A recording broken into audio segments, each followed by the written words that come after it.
चाहे जितना साधन कर लो, वही हाइलोजन, मोमबत्ती, ये सब प्रकाश, अंधकार नहीं जाने वाला। एकमात्र सूर्य ही है जो अंधकार का नाश कर देता है। एकमात्र भगवान का आश्रय और उनका निरंतर सुमिरन ही तुम्हारे अज्ञान अंधकार को नष्ट करेगा। अन्य तपस्या आदि बड़े बड़े साधन वही है अंधकार नष्ट करने की यंत्र, लेकिन सूर्य नहीं है। सूर्य कौन है? आदित्य वर्णम, भगवान। भगवान का आश्रय, भगवत भजन, ये सूर्य की तरह प्रकाश। हृदय में कहीं भी अंधकार नहीं। अज्ञान तिमिरांधस्य ज्ञानांजन शलाकया चक्षुरुन्मीलितम मेन तस्मै श्री गुरुवे नमः। वो हमारे नेत्रों में ज्ञान का प्रकाश कर देते हैं, अज्ञान अंधकार का नाश हो जाता है। इसलिए भगवान को कहा कि मन बुद्धि आदि को भी जहां से प्रकाश प्राप्त होता है, अज्ञान का सर्वथा जहां से नाश हो जाता है, वो हमारे प्रभु श्री हरि है। आदित्य वर्णम अनुस्मरेत अचिंत्य रूपम। बहुत समझने का विषय है। हमारे प्रभु का रूप कैसा, आप भाव करें तैसा। अचिंत्य रूपम, उनका क्या स्वरूप है, आप जैसा भाव करें। देखो, गोस्वामी जी इसी को सरल भाषा में कहते हैं, जाकी रही भावना जैसी, प्रभु मूर्ति देखी तीनों तैसी। प्रभु कैसे? बोले जैसी आपकी भावना वैसे ही आपको भगवत दर्शन होगा। वैसे तो अचिंत स्वरूपम, तुम्हारे चिंतन में आने वाला तत्व तो नहीं है श्री हरि। जैसी भावना आपकी, आप जैसी भावना से सत्य का आरोप कर लेंगे वैसे अनुभव आने लगेगा। ये भगवान का खेल है। जैसी भावना करेंगे, आप पत्नी भावना से, तो भगवान मेरा पत्नी बना हुआ है पक्का 100%, 99 नहीं। आप पुत्र, वही पुत्र बना हुआ है मेरा हरि ही, दूसरा नहीं, पक्का। जिस दिन तुम्हारे नेत्र खुलेंगे तो तुम देखोगे तो मैं भगवान में ही खेल रहा था, मैं भगवान में ही खेल रहा था, चूक गया, चूक गया। जा पर जाकर सत्य स्नेहु, सोती ही मिले ही न कछु संदेहु। यदि आपने सत्य स्नेह कर लिया शरीर से, संबंधियों से, वही परमात्मा आपको भाषित हो रहा है वैसे ही। यदि अचिंत्य स्वरूपम, जो मन बुद्धि के अगोचर तत्व श्री हरि का रूप जो गुरु ने प्रदान किया है, अब आप उसका आगे कह रहे हैं अनुस्मरे, तो वो तुम्हारे स्मरण में आ गया, बस जीत गए, सब जीत गए। वो ऐसा अणो अणियान महतो महियान वनुशासितारम वो कविम पुराणम, वो परमात्म तत्व तुम्हारे हृदय में आ जाएगा। हृदय में खास बात है अनुस्मरेत। अनुमान मतलब बार बार, स्मरण के बाद स्मरण। स्मरण मतलब तार नहीं टूटना चाहिए, तैल धारावत। वो सर्वज्ञ, वो अनादि, सबके शासक, परमाणुओं से भी अत्यंत सूक्ष्म, सबका धारण पोषण करने वाला धाता, अज्ञान से अत्यंत परे, सबको प्रकाशित करने वाला, चाहे उसे सगुण बोलो, निर्गुण बोलो, साकार बोलो, निराकार बोलो, वो सब का सब तुम्हारे हृदय में अपना वैभव प्रकाशित कर देगा। बस तुम्हें जरूरत है अनुस्मरेत। अनुस्मरेत, स्मरण, परिस्मरण, परिस्मरण, तो बार बार स्मरण। यस्य स्मरण मात्रेण जन्म संसार बंधनात् विमुच्यते। जिसके स्मरण परिस्मरण करने का प्रभाव क्या होता है? विमुच्यते, वो जन्म के कर्म बंधन से, मरण भाव से मुक्त होकर चिदानंद स्वरूप में स्थित हो जाता है। खास बात यही है, स्मरेत, अनुस्मरेत, बार बार स्मरण, बार बार प्रभु की याद। ये प्रभु अपना परिचय इसलिए दे रहे कि तुम जान लो कि तुम्हारे प्रभु कैसे हैं। ऐसे महान प्रभु के तुम दास होकर किसी व्यक्ति का आश्रय, किसी वस्तु का आश्रय, कहां फंसे हो? कहां हो तुम? राग द्वेष निंदा कहां हो तुम?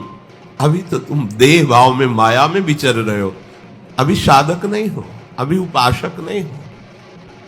साधक उपासक तो हर जगह अपनी प्रभु की महिमा को देखता है। अणो अणियान महतो मैया। पूज्य भाई जी से हनुमान प्रसाद पोद्दार जी ने अपनी वाणी में लिखा कि जहां से सुई के पीछे वाले छेद में धागा जाना मुश्किल होता है, हमारा श्री कृष्ण वहां से अनंत ब्रह्मांड पार कर देगा। अनंत ब्रह्मांड इतना सामर्थ्यशाली, कर तुम अकर तुम अन्यथा कर तुम। आप किसका हम आश्रय लें? हे सब मृत्यु के काल के कलेवा शरीरों को अहम मानने वाले, इनका हम आश्रय लें? ऐसे प्रियतम, ऐसे स्वामी का दास होकर किनका आश्रय ले? है ही नहीं कोई, तो किनका? दूसरो न कोई, मेरे तो गिरधर गोपाल, दूसरो न कोई। अनुस्मरित कहने का भाव है कि आप जब निरंतर चिंतन करेंगे तो आपको अलग से कुछ भी ज्ञान प्राप्त करने की जरूरत नहीं पड़ेगी। यही खास बात है। अगर हम निरंतर भगवत स्मरण कर रहे तो सच्ची मानिए, जो भगवान शंकराचार्य को ज्ञान है वही आपको हो जाएगा। ज्ञान जो भक्ति आचार्यों के हृदय में, वो आपके हृदय में आ जाएगी, क्योंकि भगवान का नाम ही आचार्य है, गुरु है, ग्रंथ है, पंथ है। सच्ची बात कह रहे हैं, यहां टिकना बड़ा कठिन होता है। अगर नाम चल रहा है तो कोई ऐसा ज्ञान नहीं है जो आपके हृदय में प्रकाशित न हो जाए, पर इस पर विश्वास नहीं होता। व्याकरण पढ़ करके बहुत अच्छे संस्कृत के लक्ष्यदार भाषण दिए जा सकते हैं, लेकिन सत्य सच्चिदानंद से चित्त जोड़ने पर बात बनेगी।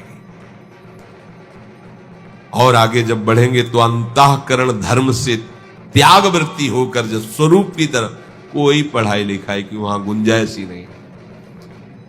प्राय भटकना मिटता नहीं है। बड़ा अच्छा लगता है जब अपने आगे लिखे व्याकरणाचार्य या शास्त्री मध्यमा जब आगे लिखे तो बहुत अच्छा लगता है। जब आगे लिखने के लिए कुछ है ही नहीं है तो फिर एक ही अच्छा लगता है, प्रियालाल के सिवा कोई नहीं। और ये बात समझ में आ गई तो सब आचार्यों का, सब महापुरुषों का मत आपको प्राप्त हो गया है। ये बात समझना कठिन है। जिन्होंने कभी स्कूल नहीं देखा, पढ़ने नहीं गए, ओ राम राम राम राम, या एक ओम द्वि ओम तीन ओम ब्रह्म बोध संपन्न, उनकी वाणी और वेदांत के सूत्र मिला लो जाके, उनकी बोली हुई बात वेदांत में होगी, शास्त्रों में होगी, ढूंढ लो। क्यों? वो निरंतर नाम में रत है। बहुत ज्ञान, बहुत विद्या और संसार के ही भोगों में रति। क्या विद्या? विद्या पढ़ी कर तो फिरो औरन को अपमान, नारायण या विद्या नहीं, सब विद्या धूर समान, किस काम में आई? अनुस्मरित, एक भी क्षण व्यर्थ मत करो, सबका सार है भगवत स्मरण।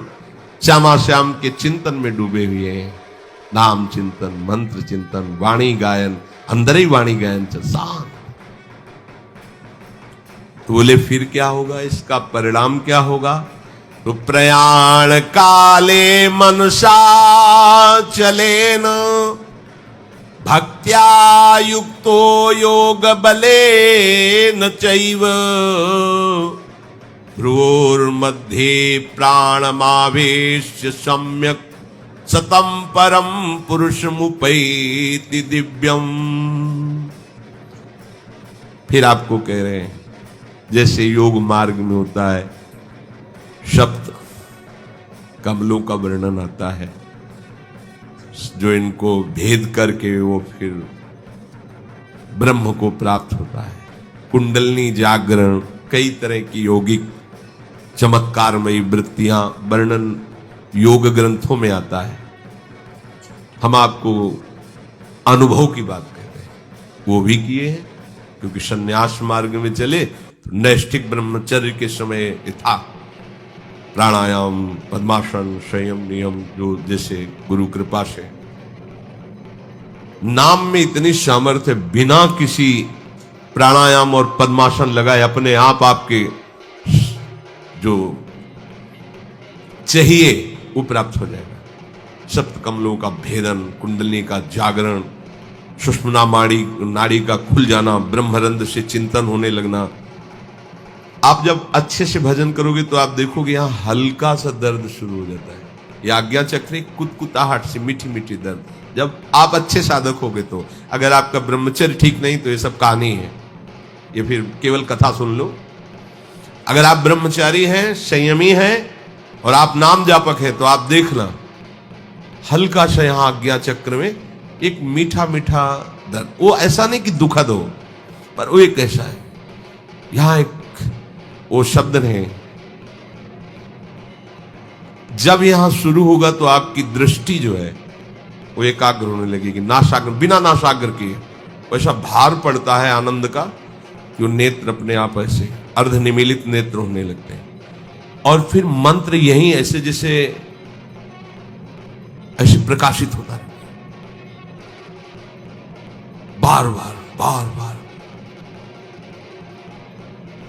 उसके आनंद का वाणी की सामर्थ्य नहीं, कोई यौगिक क्रिया नहीं, कोई पद्मासन नहीं, पैर फैला बैठे, सोफा में बैठे, कैसे नाम चल रहा ना, इतनी हीट पैदा हो रही, ऊर्जा शक्ति आध्यात्मिक, आज्ञा चक्र खुल रहा है अपने आप।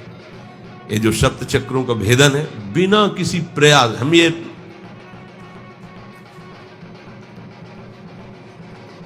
पूरे शरीर में कंप शुरू हो जाएगा। अगर आपको एकाग्रता पूर्वक नाम जप करे तो संभाल नहीं पाएंगे, मतलब एक एक नस नाड़ी कांपने लगे, जागृत हो रही कुंडली। नाटक करने की जरूरत नहीं, इसमें नाटक नहीं होता। जैसे आए थे कि भाई कुंडली जागृत हो, जैसे किसी को भूतावेश नहीं होता हो, ऐसे ये बहुत गंभीर मुद्रा होती है।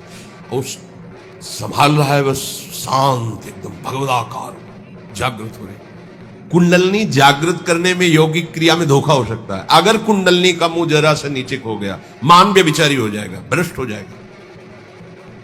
नाम जप की अगर वाला शब्द नहीं है, सीधे जागृत हो गया। कौन सी सिद्धि है, कौन सा ऐसा परम लाभ जो नाम जप से नहीं प्राप्त? अच्छा, कुंडली जागरण का फल क्या होगा? भगवत प्राप्ति। अगर ना हो तो किस काम का रहेगा? नाम सीधे फल की प्राप्ति कराता है। इसमें जो वर्णन इसलिए इसका किया, ये अलग से तुम्हें नहीं करना कि आसन में बैठ कर नासाग्र दृष्टि करके भ्रू मध्य का, ये अपने आप होता है, अपने आप होता है। कई बार ऐसे ऐसे करके दबाने का होता है कि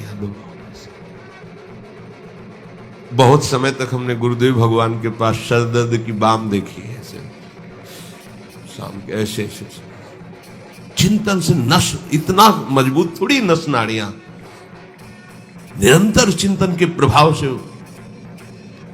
1 बजे रात्रि की जगह देखा गुरुदेव भगवान ने। कब सोते हैं? यमुना जी से हमारे तो सुबह देखा थोड़ा लेटे, कभी प्राणायाम में से कहीं, वहां प्रश्न ही नहीं, हर समय सब जागृत हो जाएगा। सब जब आग लगेगी तो कुछ नहीं बचेगा, सब भस्म हो जाएगा। ये नामाग्नि ज्यों ही प्रकट होगी, सब काम क्रोध सब भस्म, सब यंत्र खुल जाएंगे, सब सिद्धियां आ जाएंगी। विश्वास करो, अलग अलग से एक एक ठीक करने की जरूरत नहीं, सब जागृत हो जाएंगे। भक्ति युक्त उपासक अंत समय में अचल मन से और योग बल के द्वारा भ्रकुटी के मध्य में प्राणों को अच्छी तरह से प्रविष्ट करके शरीर छोड़ता है तो उससे परम दिव्य पुरुष की ही प्राप्ति होती है। योग बलेन, योग से अगर आपको लगता हो कि अष्टांग योग का भगवान इशारा कर रहे हैं, मान लीजिए आप, लेकिन हमारा इशारा अलग जा रहा है भगवान के ही वचन से। योग भगवान कराते हैं, अष्टांग योग में हम करते हैं, आसन प्राणायाम प्रत्याहार ध्यान धारणा समाधि, और भक्त का योग भगवान कराते हैं।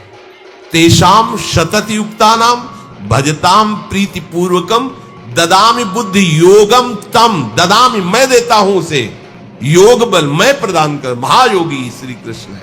बुद्धि योगम तम ये नमाम उपयांति, मैं उसे योग, ये है निर्भय योग।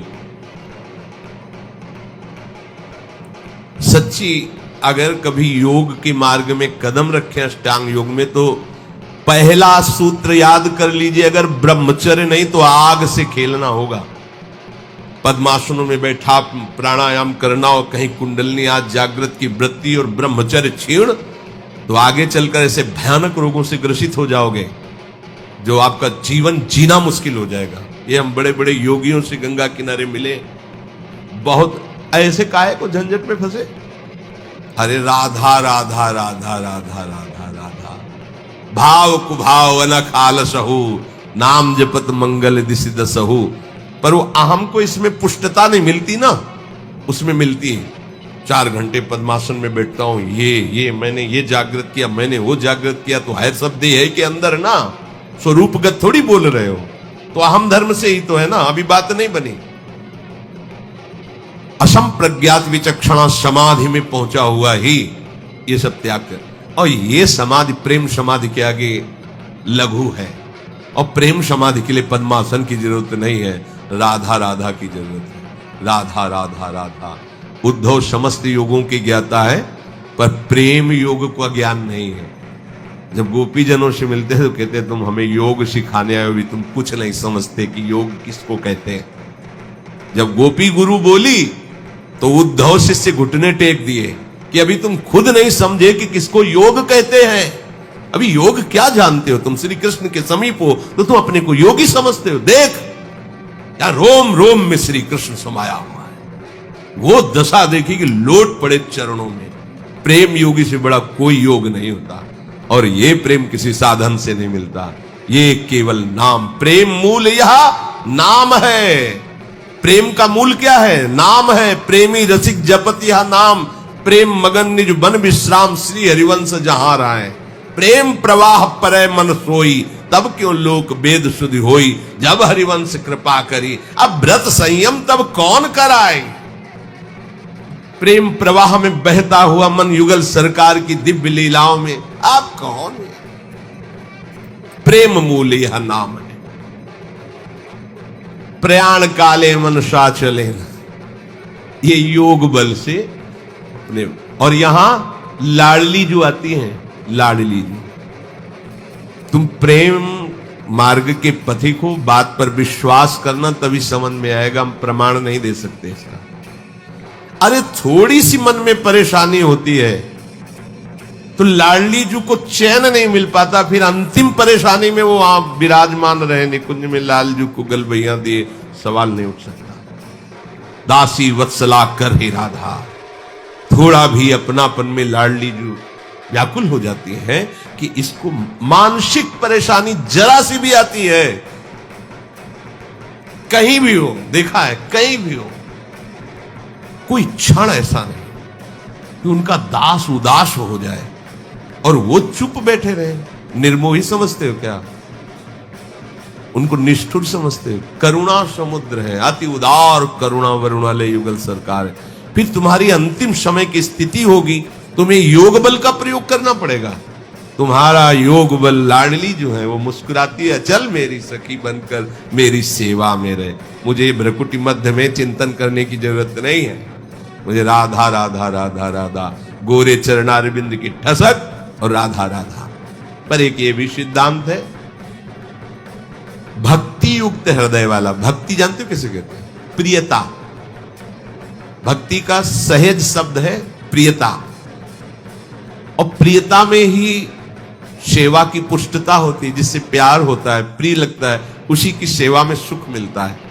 भक्ति का तात्पर्य है अपने प्यारे को सुख पहुंचाने के लिए चेष्टा करना, मन वचन कर्म से।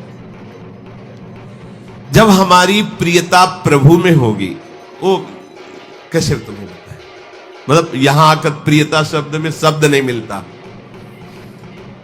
कितना प्यार प्रभु करते हैं ये तुम जान जाओगे ना तो निहाल हो जाओगे। पर ये माया जानने नहीं देती, इसका काम है पर्दा करते रहना, पर्दे पे पर्दा डालता रहे, ऐसे डालते रहते कि अनुभव भी होता है, फिर भी पर्दा पड़ जाता है। लगता है प्रिया जो हम पर कृपा करती, तत्काल वो पर्दा डाल देती, नहीं कृपा होती तो ऐसा हो जाता। वो अपनी अनुकूलता को कृपा मानने लगता है, अपनी चाहत की पूर्ति को कृपा मानने लगता। यही माया का कार्य है। जब हम जिससे प्रियता करते हैं उसका प्रभाव हमारे हृदय में आता है।